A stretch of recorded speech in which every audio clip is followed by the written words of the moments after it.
My name is Luna, and I've been married to Lucas for 3 years. We used to live alone when we were dating.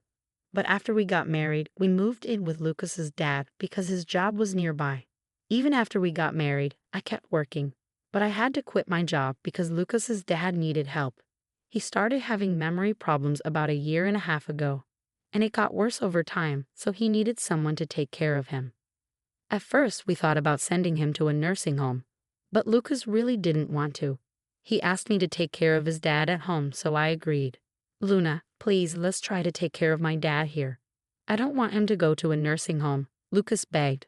I understood how he felt, but it was a big responsibility for me, and I wasn't sure if his dad wanted me to take care of him that much. So I asked Lucas to help me as much as he could. I had never seen Lucas beg like that before, so I thought he would support me. But taking care of his dad turned out to be harder than I thought. His dad needed help with simple things like walking, using the bathroom, and taking a bath. He could still move around, but he often tripped and fell because he couldn't support himself. So Lucas and I decided to change our house to make it safer for his dad. Even though we were still paying off debts, we realized that his dad's safety was more important. At first, Lucas helped a lot with taking care of his dad. But as time went on, he started saying he was too busy with work to help. And after about a year of taking care of his dad, he stopped helping altogether. He even started going out on his days off instead of helping me. My father-in-law's health was declining, and he needed more help with basic things like using the bathroom and taking a bath. It became too much for me to handle on my own, so I talked to my husband about it. You promised to help, didn't you? When was the last time you actually helped out? It's been months, I said to him. He needs more care than I can give him alone. I'm feeling overwhelmed, I added. I think we should seriously consider putting him in a nursing home instead of trying to take care of him at home, I suggested. We agreed to take care of him at home until the end, but at least we should consider getting professional caregivers involved. Your dad needs more help than we can give him alone, and there are people who are trained to do this. I'm not strong enough to handle everything, especially tasks like bathing, I explained. But my husband didn't agree with me. He got upset and left before we could finish talking. Lately, I've noticed he's been stressed about money. However, I couldn't keep taking care of his dad on my own. So even without my husband's approval, I started arranging for home care services. His dad was assessed as needing a high level of care. So we arranged for a caregiver to come 5 times a week for about an hour each day.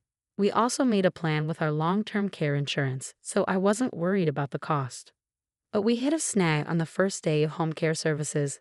Hi, I'm Mira, your caregiver. I'm here to help you from now on, she said. Nice to meet you, Mira. I'm looking forward to working with you, I replied. While the caregiver was talking to my father-in-law, she also taught me some nursing techniques. I found her guidance really helpful and felt confident about hiring her. But when my husband came home and saw her, he got really angry. Luna, I never agreed to home care services. What's going on? He yelled at me. But I've been telling you that I can't do this all by myself anymore. I didn't do this without telling you. I'm sorry, Miss Caregiver, but please go home for today. I tried to explain, but he didn't want to listen and sent the caregiver away.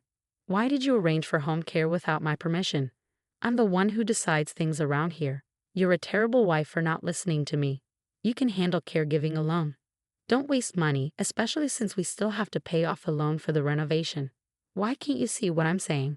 I've told you many times that I can't do this all by myself, Lucas. You've stopped helping with caregiving, haven't you? That's not keeping your promise. And the renovation was necessary for safety. If your dad falls and gets hurt, taking care of him will be even harder. You might not get it because you haven't been doing any caregiving for over a year now. Why are you bringing this up all of a sudden? Besides, you're not working, so it's your job to take care of him, right? Who do you think is paying off the loan for that renovation? No matter how much I tried to explain, my husband didn't understand. He really believes that I should do everything by myself. After that, I only had the caregiver come when my husband was at work. Talking to her about not just caregiving, but also the issues with my husband and getting advice was really helpful. After months of the same routine, one day my husband unexpectedly offered to take care of his dad himself. You've been cooped up for over a year. Go treat yourself. I'll handle everything today, he said. I happily accepted his offer, I got a long overdue haircut and enjoyed some time at a coffee shop I used to frequent. But after about 4 hours, I started feeling anxious about leaving my inexperienced husband in charge, so I decided to head home early. When I got back, the house was unusually quiet. My father-in-law was peacefully asleep in his room. Assuming my husband had also worn himself out and fallen asleep, I went to check the bedroom, but he wasn't there. As I sat in a quiet house, I noticed an envelope placed on the dining table. When I opened the envelope, I found divorce papers already filled out along with a letter. The letter took me completely by surprise. Even after we divorce, please continue taking care of my dad. I'm going on a trip for a week, so please file the divorce papers. As I read those words, it hit me. His sudden offer to take care of his dad was just a way to get me out of the house so he could prepare for his trip. And the fact that he had already prepared divorce papers was a shock. What's more, he expected me to continue caring for his dad even after we split up. I couldn't comprehend his thinking at all, so I called him immediately. When I read the letter, I found the divorce papers. What's going on? Who are you going on a trip with? I'm at the airport about to board. I'm busy, and frankly, I don't care anymore. It doesn't matter who I travel with. We're getting divorced. Just make sure those papers are filed by the time I get back from my trip. That's all. With those words, my husband abruptly ended the call and hung up. Just before the line went dead, I heard a woman's voice calling out his name on the other end. It became clear that he was with someone else, the person he was traveling with. We'd only been married again for 3 years, and now I was facing the possibility that he was having an affair. As I thought about how he might have been cheating on me while I was busy taking care of his dad, tears of regret filled my eyes. Luna, my father-in-law's voice called out to me as I left. He had been struggling to remember my name lately, but today he said it clearly. Worried about how well my husband had taken care of him while I was away, I hurried to see him. Father, are you feeling all right? Did everything go smoothly while I was out? I asked, concerned for his well-being. Luna, is the caregiver coming today? My father-in-law seemed surprisingly lucid and able to hold a conversation. No, she won't be here until tomorrow morning, I replied. Ah, I see. Could you bring me some paper and a pen? He requested. My father-in-law, who usually struggled with writing due to his condition, seemed different today, more refined. I remembered reading that writing could help with dementia symptoms, so I agreed and fetched him some paper and a pen. He began writing something, but I couldn't see what it was. After he finished, he placed the paper in an envelope and handed it to me.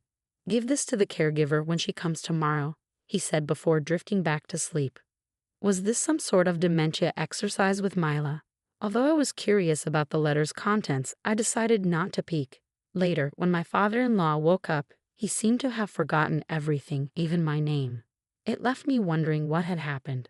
That night, after he had gone to bed, I found myself pondering over the letter and divorce papers again.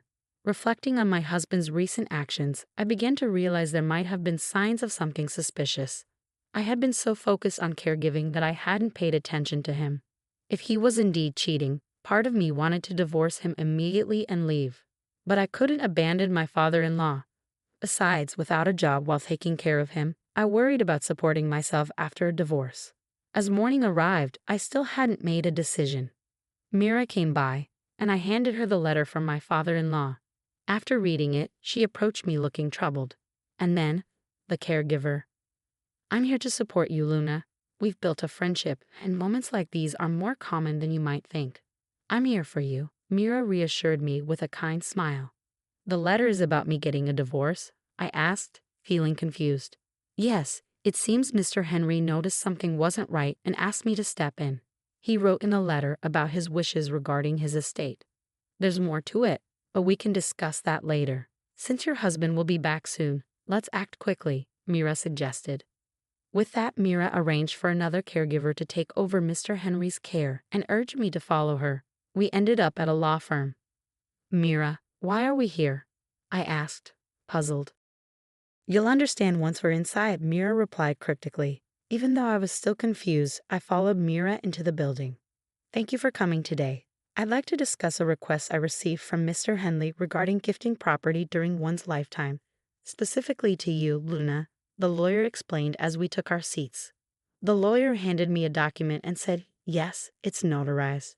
Mr. Henley requested this document prepared by Mira. It states that Mr. Henley wishes to gift you $36,000 and his apartment during his lifetime.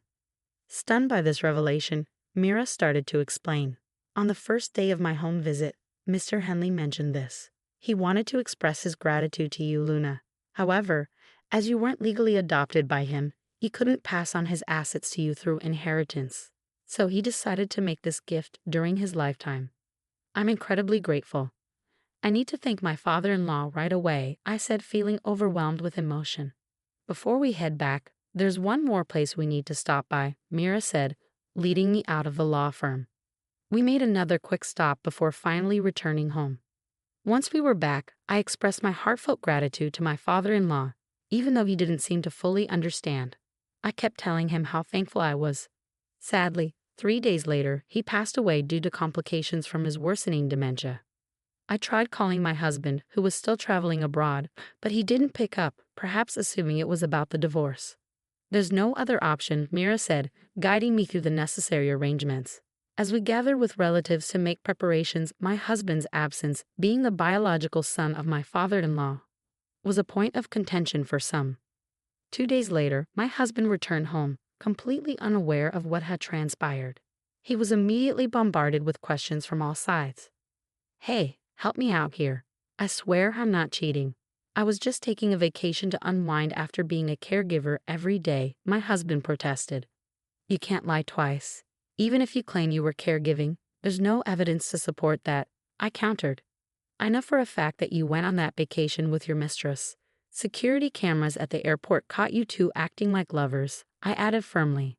With that revelation, my husband seemed to resign himself to the judgmental stares from the relatives. Several days later, once the tension had eased, I proceeded to file for divorce. I planned to move into the apartment my father-in-law had gifted me before his passing. As I made preparations for the move, my husband called. Luna, where are you? I just found out that I'm not the beneficiary of his life insurance, you are. All I was supposed to get was his life insurance. What are you going to do about this? He demanded. What did you tell my dad while you were taking care of him? You and that female caregiver must have conspired together. You two planned this, he accused angrily. It was your father's wish. Mira and I only followed his instructions, I explained calmly. Well, we're divorced now, and you and your mistress will be hearing from my lawyer soon. Make sure to pay up for the compensation, I added firmly. What do you mean we're divorced? Besides, since you got my dad's life insurance, you can consider it as your consolation money, right? So I don't owe you anything, my husband retorted arrogantly. It seemed he had forgotten that he had left me the divorce papers to file before he left for his trip. I was surprised by his callous attitude. The divorce papers were left by you with a letter asking me to submit them, weren't they? And the life insurance is a precious inheritance from your father, not something I received from you. So you should cover the compensation, I insisted firmly. My husband was speechless at my words, unable to respond. We realized we weren't making any progress and decided to end the call. He continued to call several times afterward, but following Mira's advice, I changed my phone number. I still see Mira occasionally. Even after my father-in-law passed away, she did more for both him and me than my own family, including my husband. I'm truly grateful to her. Eventually, it seemed that the truth reached my husband and his mistress, and I received a call from their lawyer. Lucas told me you were the one in charge, even though I didn't know the full story. I'm sincerely sorry for going on that trip while Lucas's father was struggling. I've already paid the compensation, and I don't plan to see Lucas anymore, she said. That's how things went down. I thought they might refuse to pay, so I was surprised when they didn't. I can't figure out why someone smart like her would fall for my husband. Anyway, he ended up having to pay her in bits. She was pretty well off, and my husband, trying to impress her, spent almost all his savings. I even heard he paid for a fancy trip out of his own pocket. Whether he blew through his savings or not doesn't really matter to me.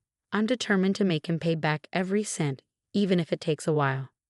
Luckily, we have a family home under my father-in-law's name, so finding a place to live won't be an issue. But with the payments for the loan we took out for elder care, along with the compensation we have to pay each month, it's going to be tough. Even if we deduct it from my husband's paycheck, he won't have much left over.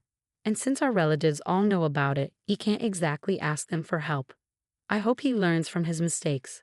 I moved into an apartment my father-in-law gave me, which I get to keep for life. Life's comfortable now. I'm using the money I inherited from my father-in-law to study caregiving. Mira's helping me out too. I want to be a caregiver like her, someone who can